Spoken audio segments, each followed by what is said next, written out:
On va reprendre avec Yann qui va nous parler. C'était compliqué de ne pas parler d'IA sur MIME 2025. On va parler d'IA-Gen, génération de code, mais génération de code clean, qui respecte les principes solides. Je crois que même tu vas nous parler de TDD, etc. Donc, Notamment. Enfin, je vais essayer si l'IA est conciliante. Ça je dépend vous expliquerai pourquoi. Ouais, bon talk. Pour vous raconter un peu comment ça va se dérouler, parce qu'il faut forcément que je vous parle un peu de théorie quand même. Je suis désolé, vous allez vous ennuyer pendant 20 minutes avant de voir le live coding. Mais pourquoi? Parce que c'est important pour expliquer qu'est-ce qui a été mis en place dans l'exemple que je vais vous montrer pour permettre de faire cette démonstration. Je me présente rapidement, je m'appelle Yann. On s'est vu ce matin pour la plupart. Et je suis développeur mobile depuis 2013. Je fais à la fois du développement Android, iOS natif et depuis 2020 du Flutter. Et je fais du vibe coding depuis bientôt 1 an. Est-ce que tout le monde sait ce que ça veut dire? C'est le mot à la mode en ce moment, depuis quelques mois. Quand on parle de vibe coding, on parle généralement de programmer par IA, laisser l'IA programmer au fur et à mesure de ses envies, selon la vibe du moment, en quelque sorte. Et donc, on va utiliser aujourd'hui l'IA un peu de plus en plus. Combien d'entre vous utilisent, on va dire, au moins une fois par semaine, soit ChatGPT, soit directement des outils, comment dire, des outils de génération type Google, type Gemini, type Copilot, type Cursor, Windmill, etc. Ok. J'ai mis un petit texte là-dedans, il va être très utile. Vous allez voir pourquoi.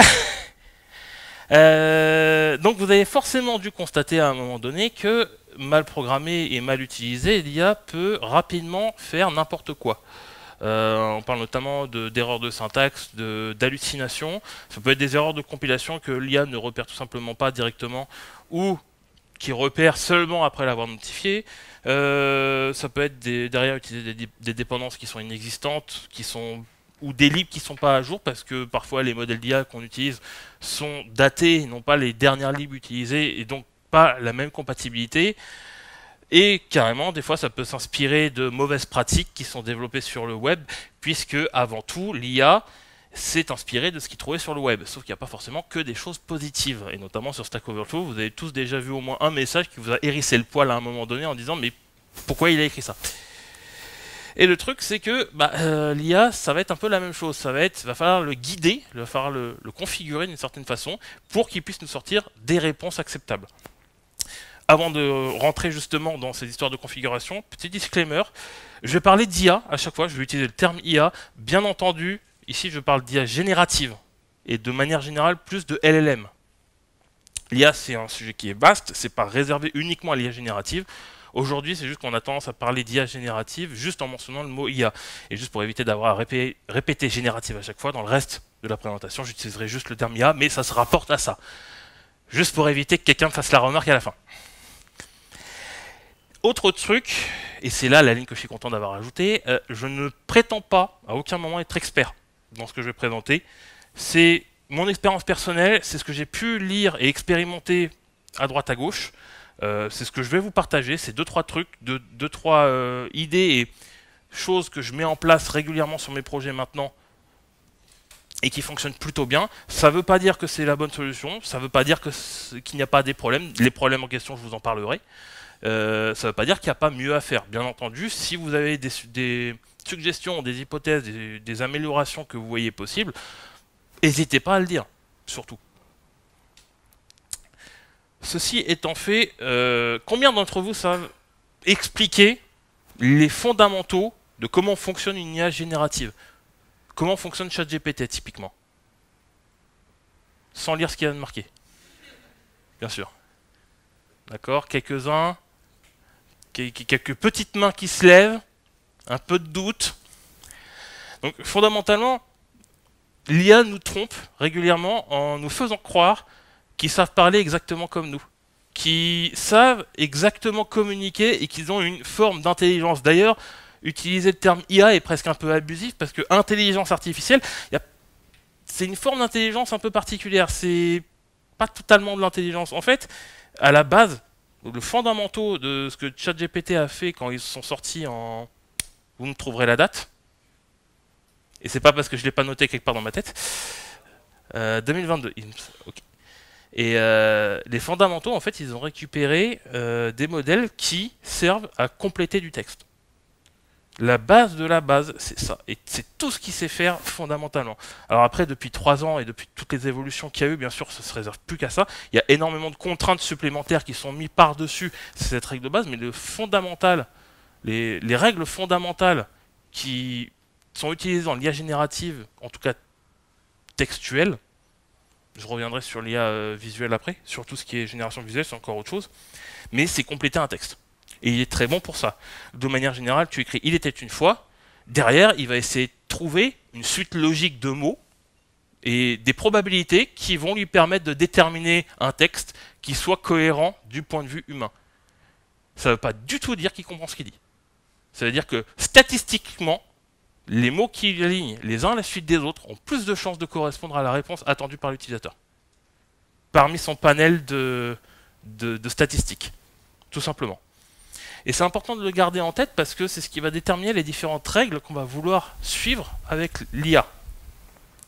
La règle numéro 1, et qui paraît complètement évidente, c'est que l'IA est un robot. Et comme je disais, comme l'IA a tendance à nous tromper en ayant un parler un peu humain, on a tendance parfois à l'oublier alors que ça reste un robot, et donc un robot, c'est configurable. Et quand on utilise des outils IA, et notamment les outils sur lesquels je vais me concentrer, c'est les outils, pas les moteurs LLM directement, mais les outils qui vont les utiliser. Et c'est surtout là-dessus qu'on va se concentrer. Des outils comme Cursor, comme Copilot ou Windmill vont avoir des systèmes de configuration par fichier, de règles, voire des configurations directement dans l'IDE quand l'outil est intégré dans l'IDE, comme c'est le cas pour Copilot. On va pouvoir configurer, on va pouvoir affiner et préciser à l'IA, voire même directement dans l'agent qui est appelé à ce moment-là, quelles sont les règles à suivre, à respecter, pour que le code corresponde à ce que l'on souhaite. Et c'est extrêmement important. La deuxième règle, et ça vous l'avez peut-être déjà entendu quelque part, l'IA est un stagiaire. C'est une comparaison qui peut être hasardeuse parce que certains vont me dire non, ça ne remplace pas un développeur junior, et je suis tout à fait d'accord, mais tu peux associer l'idée que l'IA fonctionne un peu comme un stagiaire par rapport à un point, c'est qu'elle sait très bien recopier. Si tu lui dis exactement quoi faire, et surtout en lui donnant des exemples, il sera beaucoup plus efficace que si tu le laissais juste faire les recherches lui-même.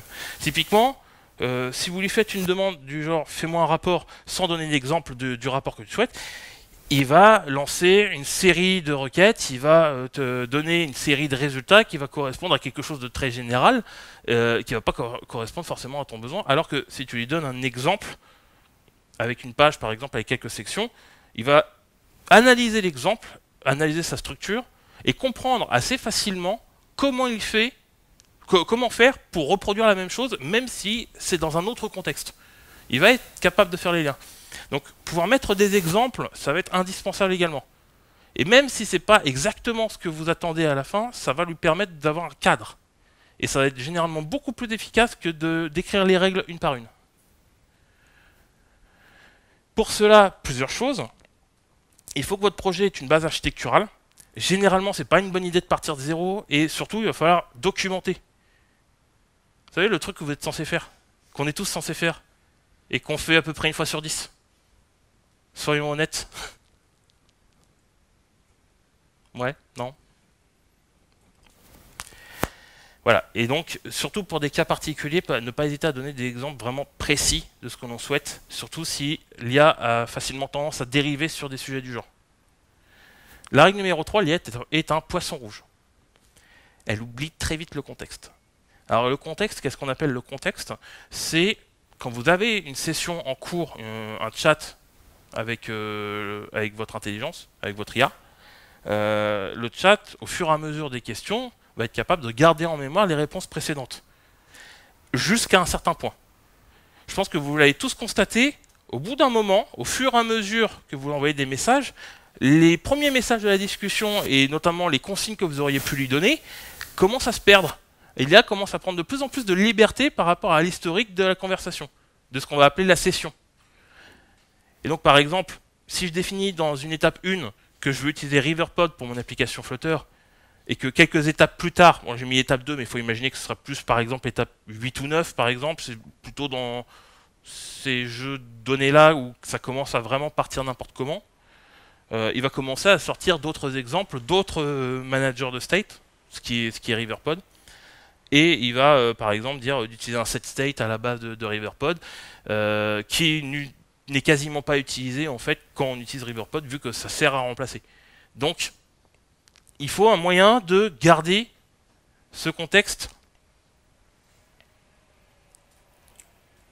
Il faut garder ce contexte, d'une façon ou d'une autre. Et une solution simple, c'est tout simplement d'avoir des fichiers de suivi. En fait, tout simplement ce que nous on fait pour garder la trace du développement de notre projet et des tâches qui sont en cours. En fait, l'IA va avoir besoin du même genre d'informations. Il va avoir besoin de garder en mémoire c'est quoi le contexte du projet. Ça, le contexte de comment il doit développer, il l'a grâce à la documentation technique, mais il a aussi besoin du contexte de où en est le développement du projet au sens global. Et à partir de ça, il va être capable de retracer avec cet historique les différentes évolutions qui ont été amenées, qui ont été faites dans l'application, et également ceux qui seront faits. Règle numéro 4, l'IA a une petite bouche.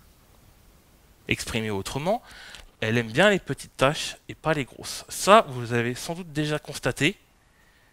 Quand vous lui posez une question générique, la réponse sera tout aussi générique. Si vous lui demandez comment créer une application Android, il va vous dire d'installer Android Studio, de commencer un nouveau projet, choisir entre Kotlin et Java, etc., etc. Mais à aucun moment, il vous dit comment créer une application Android réellement. Il va manquer des étapes. Pourquoi? Parce que la question est beaucoup trop vague.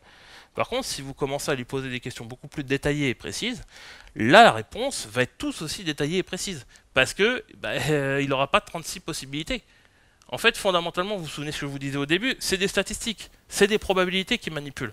Si les probabilités sont très diversifiées, s'il y a 25% d'un côté, 25% de l'autre, etc., en fait, il va juste faire un choix, quelque part, sur une de ces possibilités. Et donc, la réponse ne sera jamais satisfaisante. Alors que si on commence à être vraiment précis dans nos demandes, forcément, les autres probabilités diminuent et la probabilité de la bonne réponse augmente. Donc on va essayer à chaque fois d'être le plus précis possible et de privilégier des tâches courtes et segmentées. Un peu comme en agilité, j'imagine que la plupart d'entre vous sont dans des contextes agiles où on fait au moins un minimum d'agilité. Des user stories, généralement, on ne les prend pas telles quelles. On va les subdiviser en sous-tâches de façon à pouvoir les digérer plus facilement et aussi, souvent, pouvoir faire des estimations plus précises. Et l'IA fonctionne à peu près de façon similaire.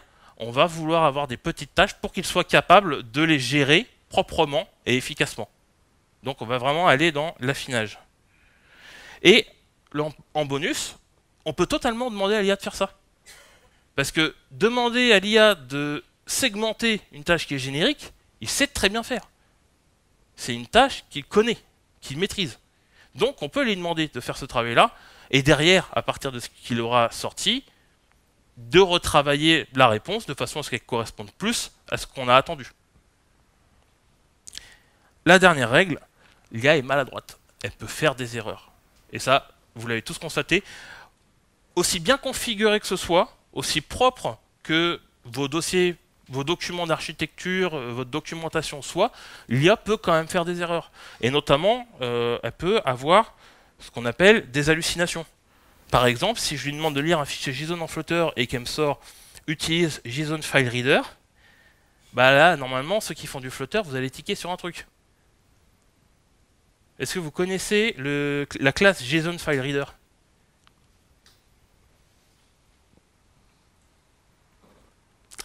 Eh bien, a priori non, parce qu'elle n'existe pas. Pourquoi il a sorti ça? Tout simplement parce que c'est une classe qui existe dans d'autres langages de programmation, dans au moins un autre langage de programmation, et juste il va faire la confusion parce qu'il n'aura pas intégré le fait qu'on soit dans un langage Dart, parce que, encore une fois, problématique de contexte, problématique aussi tout simplement de mauvais choix de probabilité, et il va sortir une réponse qui sort complètement du carcan. Et donc pour ça, il y a plusieurs solutions, c'est tout simplement de demander à l'IA de tester son code, il le génère, derrière il le teste tout de suite derrière. en l'exécutant, voire en vérifiant tout simplement que l'application compile, pour vérifier s'il n'y a pas d'erreur de compilation, et également de faire des tests unitaires. Parce que pareil, c'est quelque chose que l'IA sait faire assez efficacement. Le souci, c'est qu'elle ne le fait pas spontanément. Généralement, l'IA ne va pas faire des tests à moins que ce soit demandé très explicitement. Voire même, peut-être qu'on insiste un peu là-dessus. Et on le verra pendant la session de live coding, on va beaucoup insister sur le fait qu'elle fasse des tests unitaires parce que, de base, c'est comme les vrais devs. Il faut insister. On fait pas des tests si on n'a pas une très bonne raison de les faire en général. J'ai l'air de dire pas de documentation, pas de test, je vous rassure, hein, moi quand je fais mes projets, j'en fais. Hein. Et tout le monde en fait, on est d'accord. Là, je parle juste d'une idée reçue sur les développeurs. Tout le monde fait des tests, tout le monde fait de la doc. Petite aide-mémoire, pour retenir toutes les règles que je viens de citer. L'IA est un robot poisson rouge stagiaire à petite bouche et maladroite. Comme ça, facile de retenir les 5 règles. Et vous pouvez les ressortir quand vous voulez. Petit aparté, je sais très bien que les poissons rouges ont plus de 3 secondes de mémoire et que globalement, ils s'en sortent pas trop mal. C'était juste pour l'image. Tout le monde sait qu'un poisson rouge, pas de mémoire. Vous faites le lien. Et on va passer à la partie intéressante. Oh là. C'était sur la même page. Ah, c'est parce que je suis allé chercher des sources, c'est pour ça. Alors, l'objectif donc, comme annoncé, va être d'une part de choisir une thématique d'application, et derrière, on va essayer d'ajouter des fonctionnalités qui permettent de réaliser cette application. Comme on est plutôt nombreux dans la salle, ce que je vous propose, tout simplement, c'est de laisser l'IA décider. Quitte à être sur de la thématique d'IA.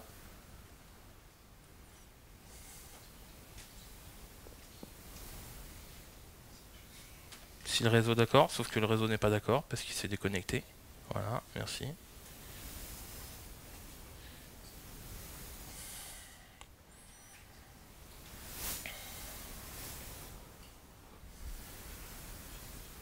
Hop. Je vais vérifier quelque chose. Non, pourtant c'est bien activé.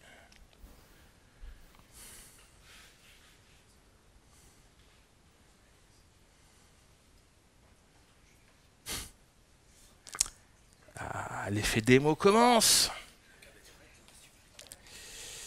Ouais, mais je crois que j'ai pas l'Ethernet sur mon adaptateur. Non mais c'est bizarre surtout parce que ça marchait il y a 30 secondes. Donc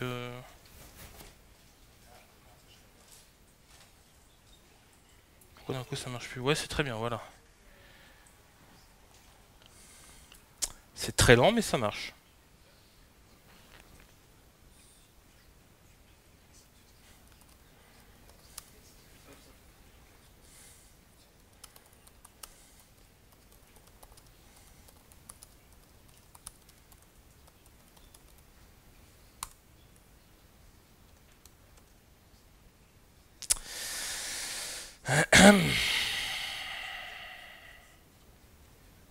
On va faire un test. On va essayer de relancer le Wi-Fi. C'est génial parce que même quand tu vérifies une demi-heure avant, il y a quand même l'effet démo qui se manifeste. Ouais, et puis là il se connecte sur des réseaux Wi-Fi random, alors que je lui ai pas demandé, tout va bien.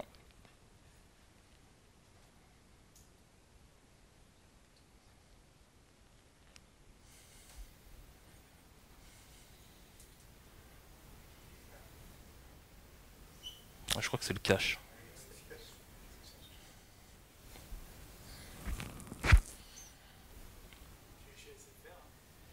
Orange. Non, non, SFR, ouais, j'ai entendu hier l'histoire. Ça y est. Ça a l'air mieux là.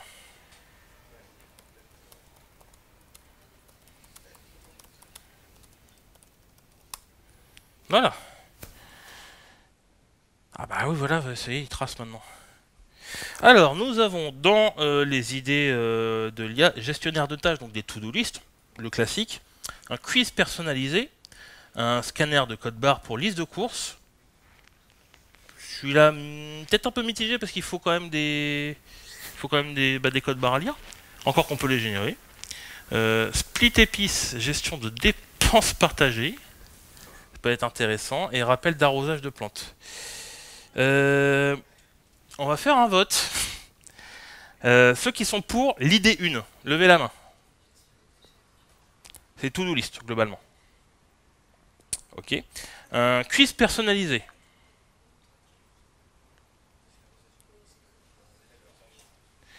Idée numéro 3.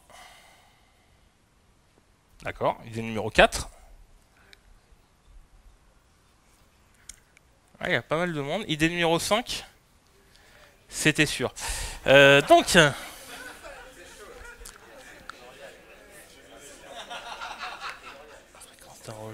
Alors, rigolez pas tout de suite parce que c'est vous qui allez définir les fonctionnalités qu'il y a derrière. Ah non, non, c'est vous qui définissez. Écoutez, qu'est-ce que vous voulez avoir dans cette application? Alors, je précise que... comment dire, je pars pas d'une base vierge. Je pars d'une base où les règles dont je vais vous parler après ont été configurées et où une architecture de base a été configurée avec une home page et de l'authentification. Parce que c'est un truc qu'on retrouve dans quasiment toutes les applications. Donc juste partir de cette base-là avec un simple... comment dire, avec une architecture déjà choisie et surtout un simple boilerplate. Juste pour éviter de passer trop de temps là-dessus. Selon vous, quelle est la première fonctionnalité qu'il faudrait pour une application de ce genre? Je rappelle, c'est un rappel automatique d'arrosage de plantes sur lequel on part. La fonctionnalité numéro 1, est-ce que quelqu'un veut proposer?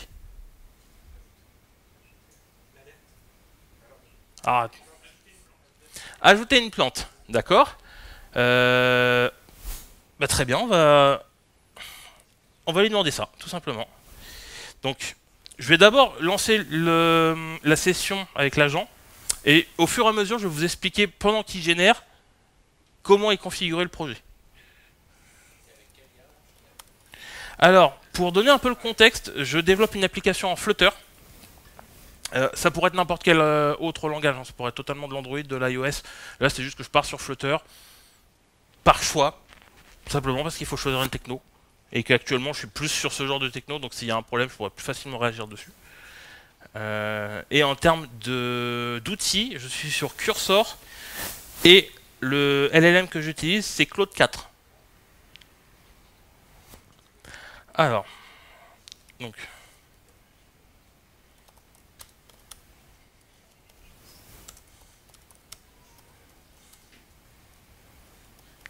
on va l'écrire, de rappel d'arrosage automatique. Arrosage de plantes, on va les préciser.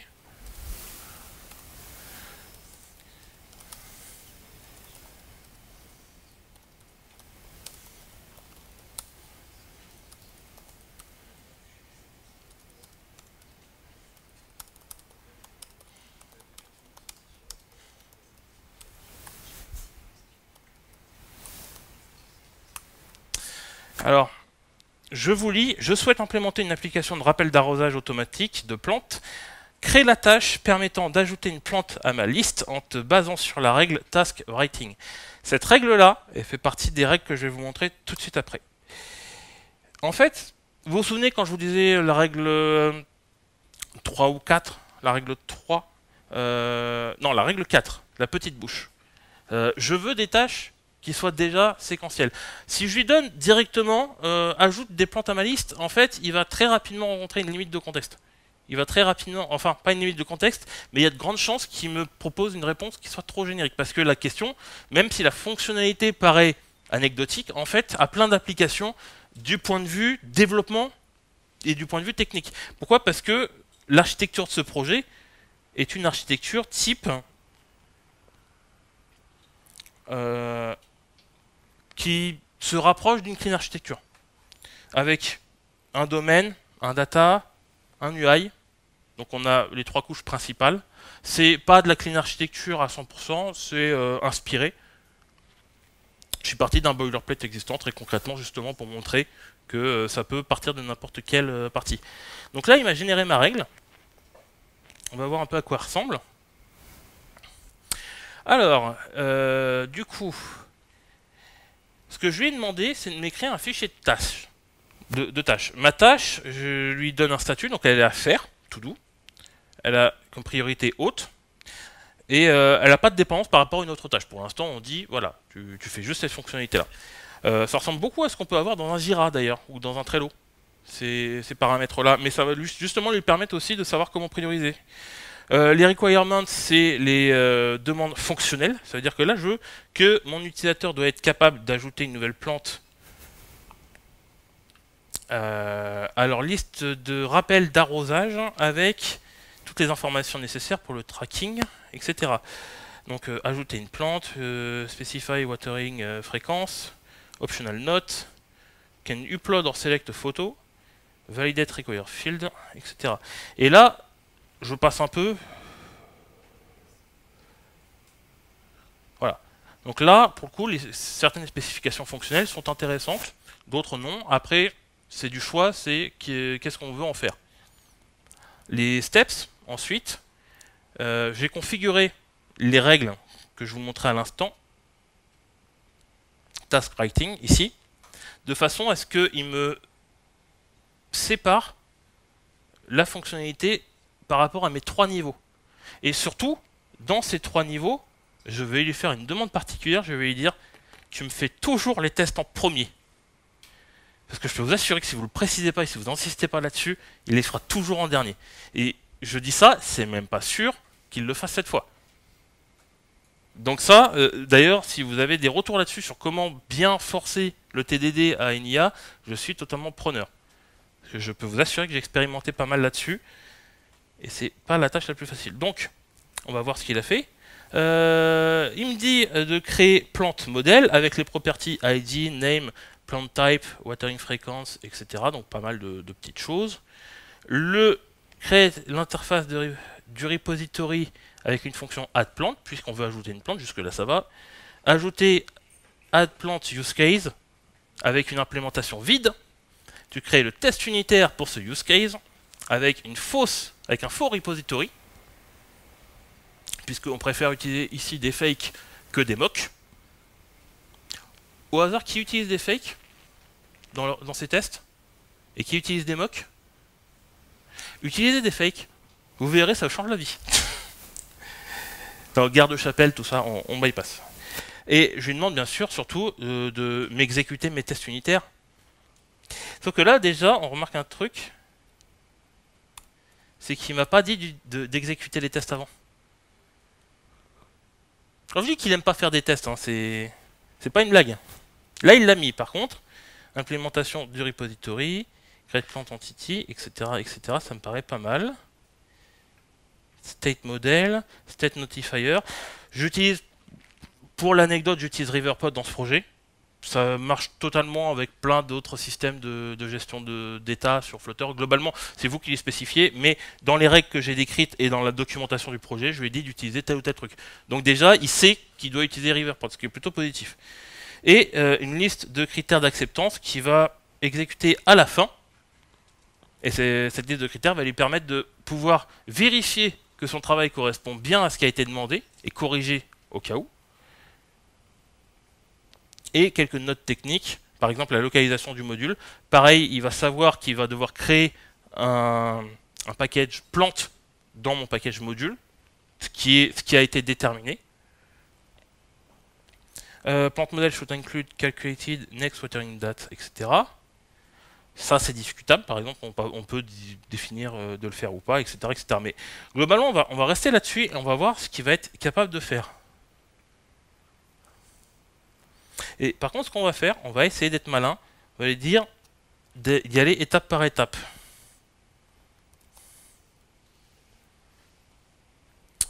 Comment on va dire ?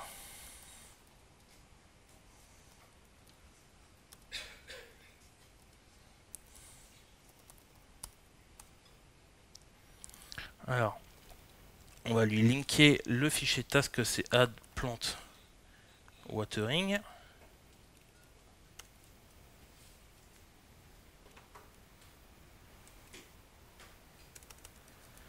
Allô ? T'as pas besoin de réseau pour faire ça, me fais pas croire que tu le trouves pas. Ouais, vous voyez que des fois, il peut être un peu chafouin. Aujourd'hui, il a décidé qu'il voulait pas travailler. Comme un vrai dev.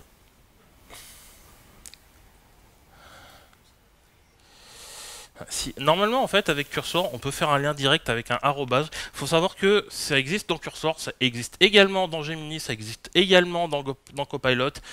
Et Winmill, j'ai pas assez testé, mais je pars du principe que ça existe probablement. Vous pouvez totalement faire référence à des fichiers, et c'est même conseillé. Et derrière, il va améliorer le prompt avec le contenu des fichiers, il va étudier ces fichiers-là avant de faire quoi que ce soit comme opération. Donc là, visiblement, puisqu'il n'a pas l'air motivé...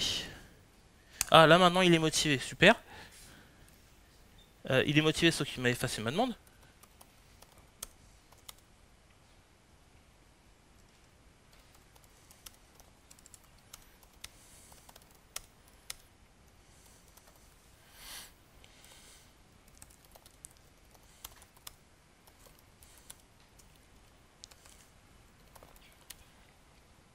Il est fini dans... Parce que j'avais un fichier pour écrire les tâches, il faut savoir que j'ai aussi un fichier pour lire les tâches.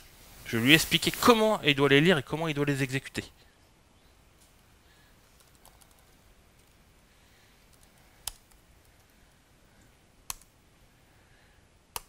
Et on va voir ce que ça donne. Alors je lui ai donné 3 fichiers. Le premier fichier, c'est le fichier de tâches que je vous montrais à l'instant, avec la liste des tâches qu'il est censé exécuter. Le deuxième, c'est un fichier qui lui explique comment il doit lire ses tâches, et comment il doit les exécuter. Et le troisième, c'est un document de règles plus spécifique qui lui dit mon layer de domaine, mon domaine dans cette architecture, fonctionne comme ci, comme ça, voici les règles à suivre, à respecter. Je peux vous le montrer d'ailleurs. Voilà, par exemple, je lui dis à plusieurs endroits, utilise le template défini dans tel et tel exemple. J'ai tout un dossier avec des exemples de à quoi doit ressembler un modèle. En l'occurrence, par exemple, je lui ai décrit un fichier exemple qui est un objet modèle qui utilise Freeze en Dart. Template pour le repository, pour le use case, pour le test de ce use case également, et comment faire un fake repository. Et toutes ces informations-là, je vais y venir après parce que je viens de cliquer, toutes ces informations-là, il va en avoir besoin pour savoir comment il doit modéliser les différentes classes qu'il va générer. Et on va rajouter par exemple des règles spécifiques pour les use cases sur comment les écrire et pour les modèles du domaine. Je parle beaucoup de choses d'architecture. Si surtout vous avez du mal à suivre ou que si c'est des choses qui ne vous parlent pas, vous pouvez tout à fait passer après la présentation. Je pourrais vous prendre un petit moment pour rentrer dans les détails. Mais globalement, ce qu'il faut retenir, c'est qu'on a une architecture et on demande à l'IA de suivre cette architecture. Il n'y a pas forcément besoin de rentrer dans les détails. Je vous fournirai un lien à la fin également qui vous permettra de récupérer le code. À la fois le code avant génération et le code après génération. Pour que vous puissiez voir un peu à quoi ça ressemble. Donc voilà, donc j'ai ce document pour le domaine et j'ai la même chose pour mon domaine data qui va créer API, qui va créer DAO, qui va créer l'implémentation du repository, etc., etc. Et je vais avoir la même chose pour lui qui va définir comment c'est programmé, quelles règles doivent être suivies, etc. Et derrière, il a toute la documentation également qui peut aller voir grâce à ce fichier-là. Alors, je précise, j'ai activé une petite option dans Cursor aussi qui fait qu'il a le droit de lancer de lui-même des lignes de commande. Je l'utilise dans le cadre de cette démo. Je le précise. Sur un projet en production, je vous le déconseille. Parce que vous pouvez, si vous n'êtes pas sûr de votre configuration, vous pouvez avoir des surprises. Là, je le fais parce que je sais que sinon, je peux avoir une ligne de commande qui est en attente de traitement et je peux l'oublier et parler de trucs pendant 2 minutes et on n'avance pas. Donc là, juste, je l'ai activé dans le cadre de cette démo. Mais il faut se méfier de cette option.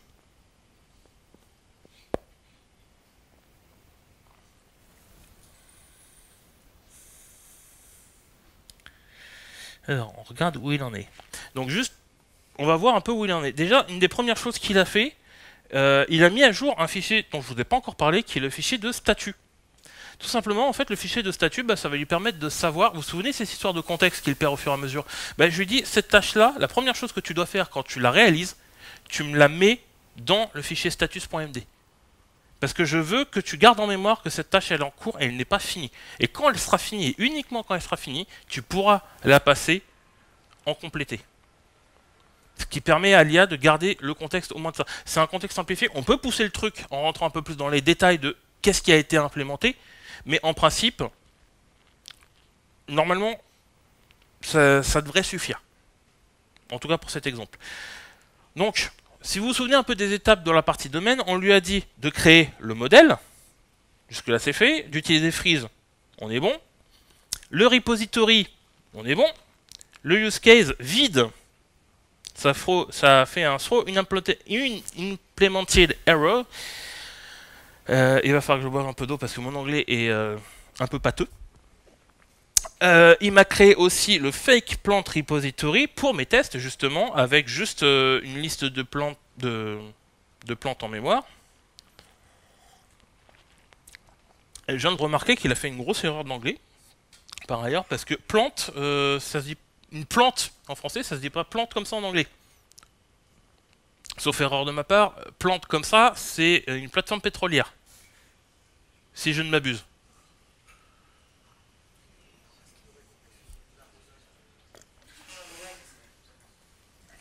C'est peut-être une application d'arrosage de plateforme pétrolière. C'est conceptuel. Après, il y a peut-être un marché. Hein. Je dis pas. Créer des tests pour AdPlant Use Case. Jusque-là, on est plutôt pas mal. Ensuite, il a lancé Build Runner. Pour ceux qui font pas de Flutter, c'est une commande qui permet de générer du code pour Freeze, notamment. En tout cas, dans notre cas de figure, ça permet de générer d'autres morceaux de code. Ça permet de faire de la métaprogrammation de façon générale. Donc, il m'a lancé tout ça. Ça fonctionne. Ah, et là, il a été gentil avec moi. Il exécute les tests. Les tests échouent comme prévu et échouent comme attendu dans l'approche TDD. Ah, et voilà, très bien. Et maintenant, non mais ça se passe pas toujours comme ça, donc je suis très content.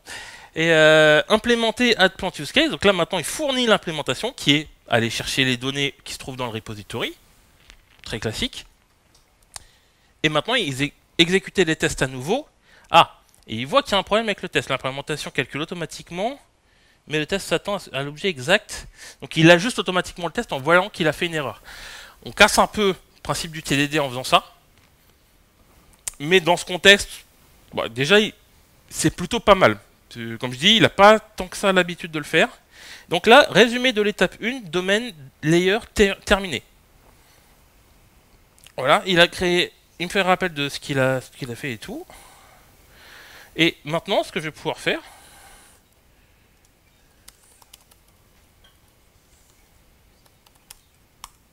c'est de continuer. J'ai pas besoin de rentrer plus dans le détail en fait. Il sait quel fichier utiliser. Il a encore le contexte du message précédent.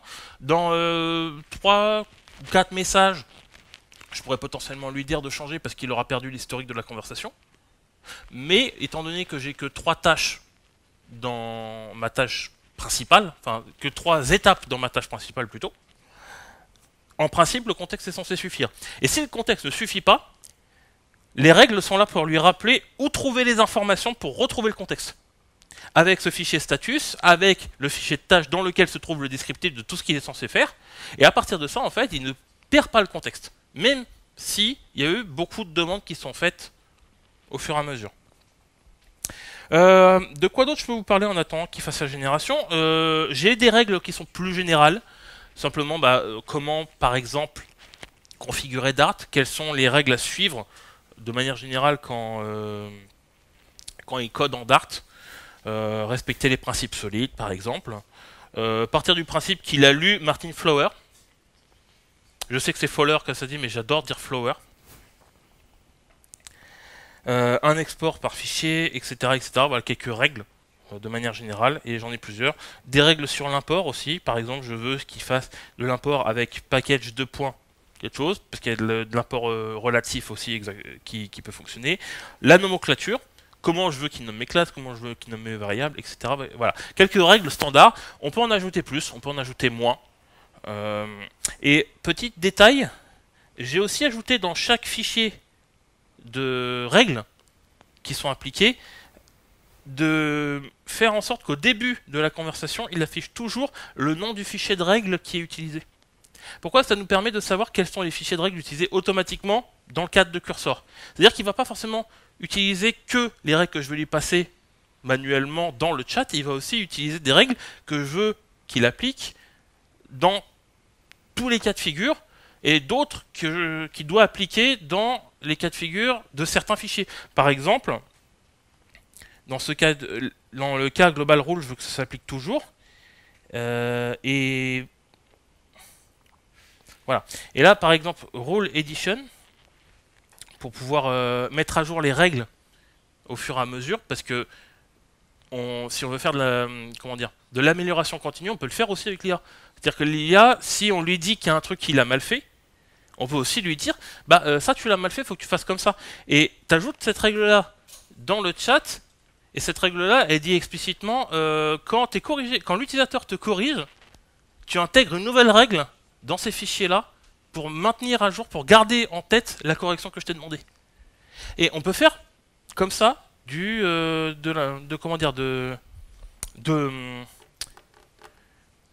l'évolution continue. Je disais quoi là? L'amélioration continue. Voilà.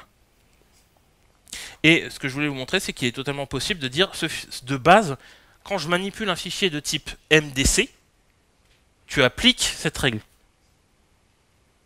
Même si je ne l'ai pas mis manuellement, je veux que tu appliques cette règle si je manipule les fichiers MDC. Les MDC, c'est du Markdown spécialisé pour curseur. C'est juste que ça rajoute ces deux petits champs. Voilà. Alors, on va regarder un petit peu donc notre data layer. Donc on a plant entity. Donc il m'a bien créé, comme c'était spécifié, une entité pour la partie stockage.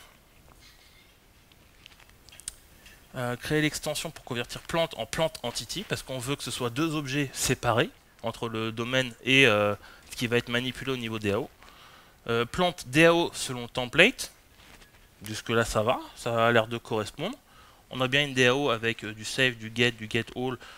Pareil, configuré pour qu'il ait les principales fonctions dès le départ. On en est où? On est dans TDD, les tests échouent, c'est parfait.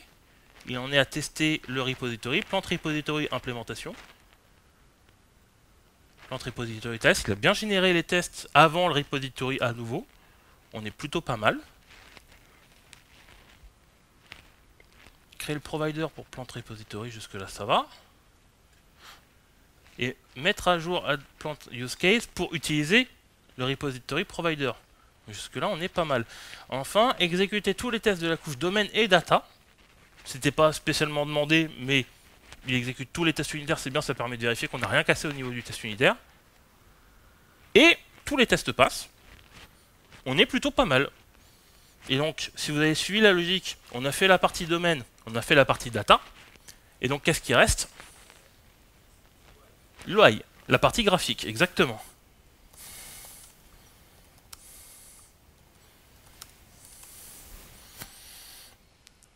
De quoi d'autre je pourrais vous parler? Je crois que j'ai fait un peu le tour de ce qui pouvait être présenté.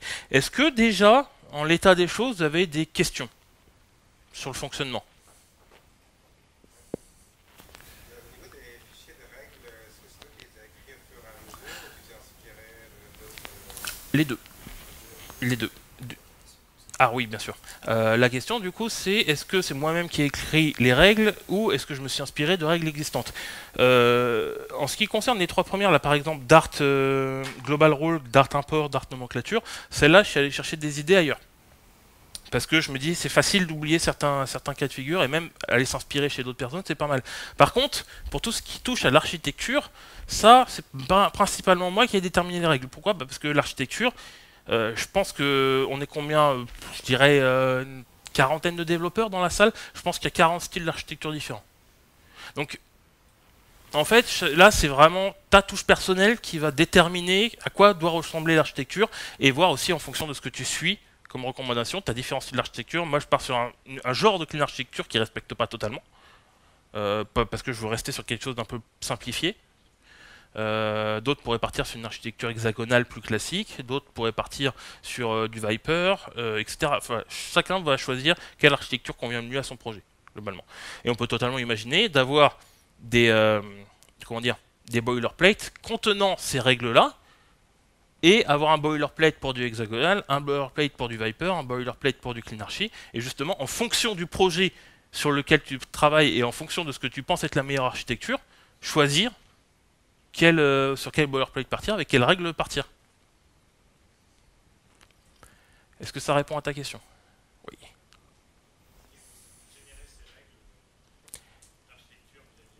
Alors oui, il est possible de générer ces règles via IA, mais c'est pas toujours souhaitable. Ça dépend quoi en fait. Alors les fichiers d'exemple que j'ai utilisés là, il y en a certains que j'ai générés à partir d'une base existante d'un autre projet.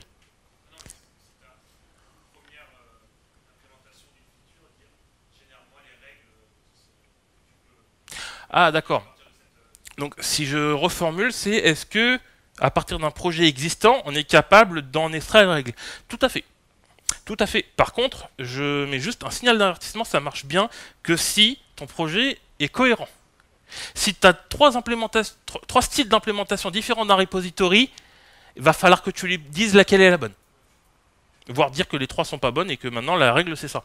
Mais c'est l'autre détail important qui fait qu'on a besoin de préciser, de documenter l'architecture, c'est que sur un projet existant, si tu appliques l'IA tel quel, le truc c'est qu'elle va forcément à un moment donné, surtout si le projet a de l'âge, se retrouver dans ce cas de figure où il va y avoir plusieurs versions, plusieurs styles de gestion d'un élément de ton architecture, repository, use case ou autre, et l'IA va pas te demander laquelle tu dois choisir, elle va en choisir une, qu'elle soit bonne ou pas, parce que elle veut avancer. Donc c'est là que c'est important d'avoir ces règles-là pour lui préciser c'est quoi la bonne réponse. Et il va toujours les suivre en priorité. Oui.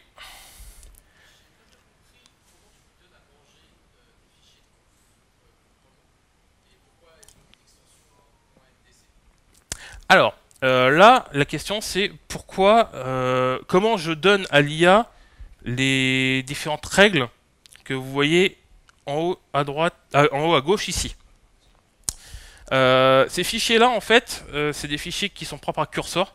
Donc MDC Markdown Cursor. Et en fait, c'est juste du Markdown. Hein, le fichier, tu peux totalement le formater comme du Markdown. À la différence qu'en fait, il ajoute deux champs. Un champ qui va te permettre de définir le mode de lecture de ce fichier de règles et dans quel contexte il s'applique en fonction du mode que tu as choisi. Ce que je disais, c'est que celui-là, par exemple, il est manuel, ça veut dire qu'il ne peut pas être rajouté de base à la conversation, sauf que si tu en fais explicitement la demande. Si tu mets always, il va s'appliquer à toutes les conversations, que ça porte sur du code ou pas.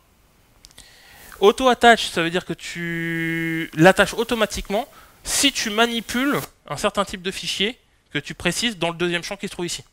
Et la dernière solution, c'est Agent Requested, ça veut dire que tu laisses l'opportunité à l'agent IA de choisir d'intégrer ou non cette règle en fonction du contexte que tu lui demandes et de la description que tu auras donnée à cette règle. Voilà. Donc ça, mais c'est typique de Cursor. Sur du Copilot ou du Winmate, ça ne va pas fonctionner à l'identique. Mais tu as des outils sur ces plateformes-là qui te permettent d'avoir ce genre de choses également. C'est juste que Cursor, pour le coup, des trois, en tout cas de ce que j'ai vu, c'est celui qui est le plus poussé en termes de configuration de règles à l'heure actuelle. Je dis ça se trouve, je me trompe complètement parce que ça évolue tellement vite que d'une semaine à l'autre, potentiellement, ça peut changer. Il y avait une question là-bas, également. Dans les règles, par exemple, Dart, sur le ça suffit que la granularité respecte les principes moins détaillé, ça marche.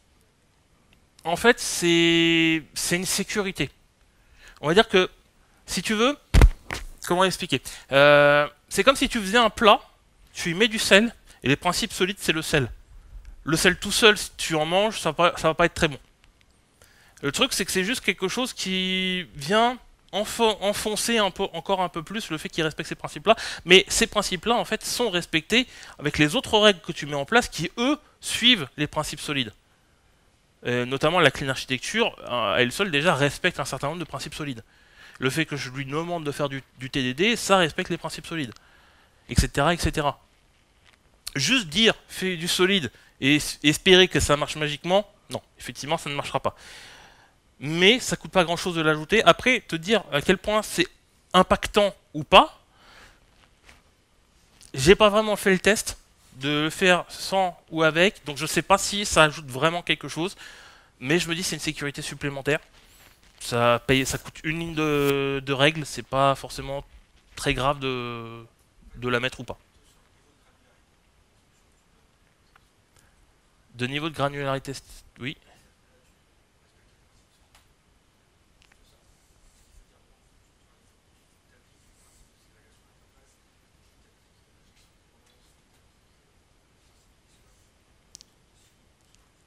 Alors, ouais, je vois ce que tu veux dire. J'ai testé. Alors, en fait, si tu les décris ce que c'est, les principes solides, le problème c'est que ça va être souvent trop abstrait pour lui.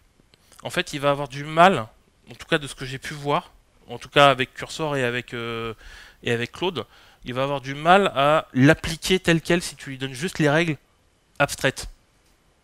Si tu lui donnes des exemples, par contre, de le principe de ségrégation, ça fonctionne comme ça, voici un exemple de mauvaise utilisation, de bonne utilisation, là il va comprendre ce que c'est.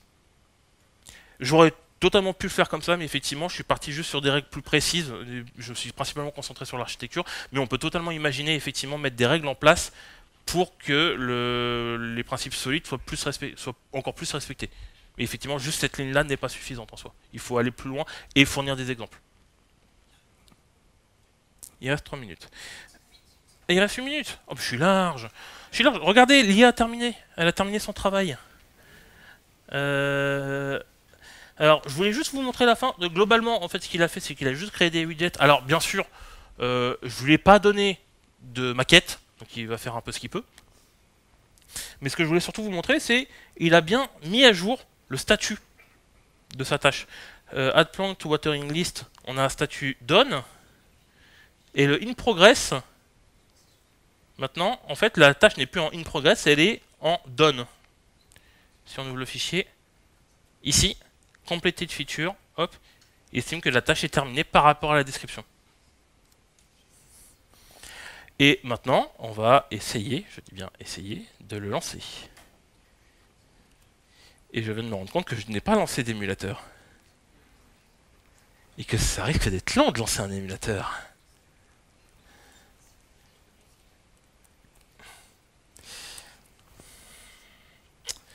Et maintenant, ah, si c'est là, voilà. Alors, ouais, quand je disais une appli complète en 5 minutes, en une demi-heure, bien sûr, j'étais un petit peu large, forcément, parce qu'il faut le temps que ce soit généré. Par contre, ce qui est intéressant ici, c'est que toute la tâche fonctionne quand même. C'est une feature, concrètement, c'est une feature qui respecte beaucoup de principes, qui respecte l'architecture, qui a été faite en TDD, et qui respecte les principes et surtout les règles métiers qui ont été définies pour avoir une cohérence au sein du projet. Si tu fais la même chose salement, je pense qu'en effectivement une demi-heure, il est capable de coder beaucoup plus que ça. Mais c'est pas l'objectif ici. L'objectif, c'est vraiment d'essayer de coder la chose proprement.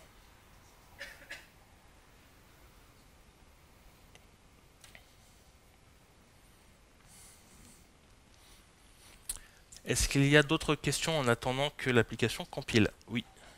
Tu as choisi Claude 4 là. Oui. Et en fonction de ce que tu souhaites développer, comment est-ce que tu choisis une Faut se renseigner sur... Alors, la question c'est comment je choisis un modèle LLM plutôt qu'un autre. Faut regarder déjà ce que fait le modèle LLM en question. Dans quoi il est spécialisé. Généralement dans Cursor, la plupart des modèles qui sont intégrés sont spécialisés. Après, une première chose qui va faire la distinction, il y a deux choses qui vont faire la distinction. C'est d'une part le prix. C'est quelle version de Cursor on a et quel abonnement on a et qui permet d'accéder à tel ou à quel modèle. Et la deuxième chose, c'est est-ce qu'on utilise un modèle de raisonnement ou non. Et les modèles de raisonnement, pour l'expliquer très simplement, et je vais très certainement dire une erreur que certains d'entre vous pourront rattraper, fonctionnent en fait sur des prompts itératifs. C'est-à-dire qu'il va avoir un prompt qui va essayer lui-même de détailler, et il va repartir de ce prompt détaillé pour ensuite refaire un autre prompt détaillé, et ainsi de suite, pour avoir la demande la plus précise possible, selon ce qu'il pense savoir résoudre. Et c'est généralement des modèles qui sont plus efficaces, plus performants, mais qui ont un coût. Pourquoi? Parce que en fait, globalement, ils vont consommer plus de tokens au niveau de notre abonnement. C'est un choix. Après, si on veut quelque chose de très propre et vraiment que l'IA suive les consignes qu'on lui donne de façon précise, c'est plutôt ces modèles-là vers lesquels il faut se diriger. Maintenant, il faut intégrer l'idée que ça consomme énormément. Et même en termes d'écologie, bon, je ne vais pas rentrer dans le détail écologique parce que l'IA, pour le coup, c'est un gouffre écologique. Mais si on cherche vraiment de la performance à tout prix, c'est une solution qui est préférable aujourd'hui. Je précise qu'il y a beaucoup de modèles d'IA que je n'ai pas utilisés à l'heure actuelle. J'ai utilisé la plupart de ceux qui étaient disponibles avec Cursor. J'utilise beaucoup Claude parce que je considère que c'est un des plus adaptés pour le coding, que je trouve plus adapté que ChatGPT par exemple, mais ça évolue extrêmement vite et par exemple ChatGPT s'attaque de plus en plus fort au monde du développement et sort des modèles qui sont de plus en plus adaptés au développement mobile, au développement de façon générale, donc c'est possible que demain ce soit encore différent.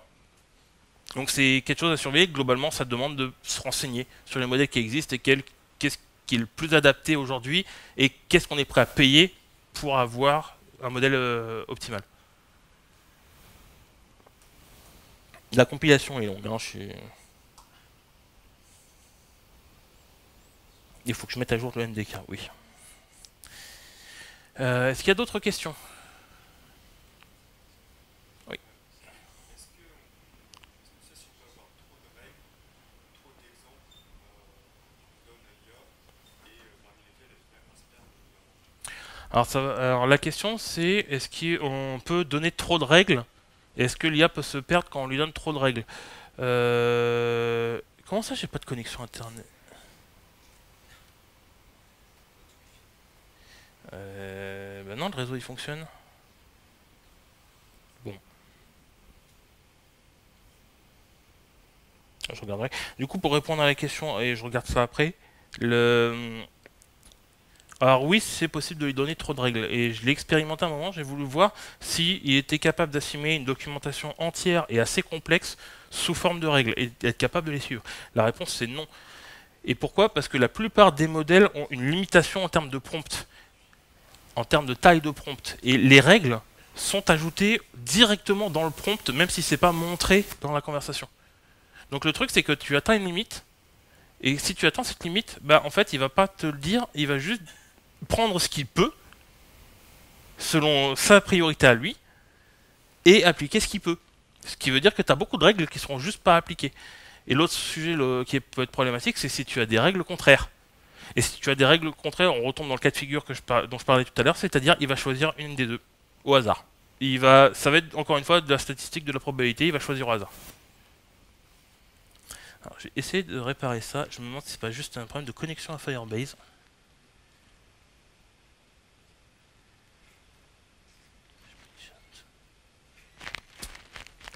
Après, malheureusement, je pense que je vais pas avoir l'opportunité, même si j'ai une petite idée de ce que ça peut être.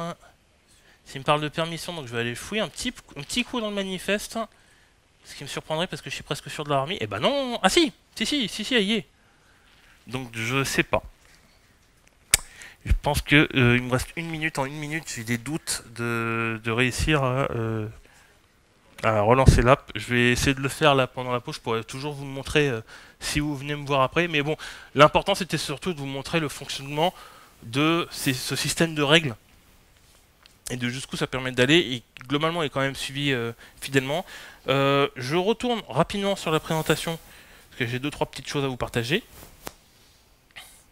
Et notamment, je vais vous partager le PowerPoint de la document de ce PowerPoint là, je vais vous le partager après.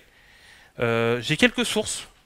Pour une fois, j'ai décidé de mettre quelques sources parce que j'ai pas été les chercher n'importe où aussi ces informations, ces idées. Elles ont été proposées par d'autres personnes sur le net. Globalement, beaucoup de personnes ont des idées très diversifiées. Je trouvais qu'il y avait beaucoup de choses qui étaient pertinentes.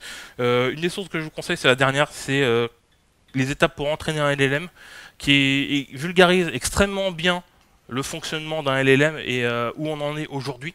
C'est une vidéo qui est assez récente. Je vous recommande de mettre d'autres vidéos de sa chaîne, c'est vraiment une très bonne chaîne de vulgarisation scientifique. Le lien GitHub, vous pourrez le retrouver directement ici. Et pour tous ceux qui ont de quoi scanner, le QR code donne le lien vers la présentation, dans lequel se trouve le lien du repository GitHub.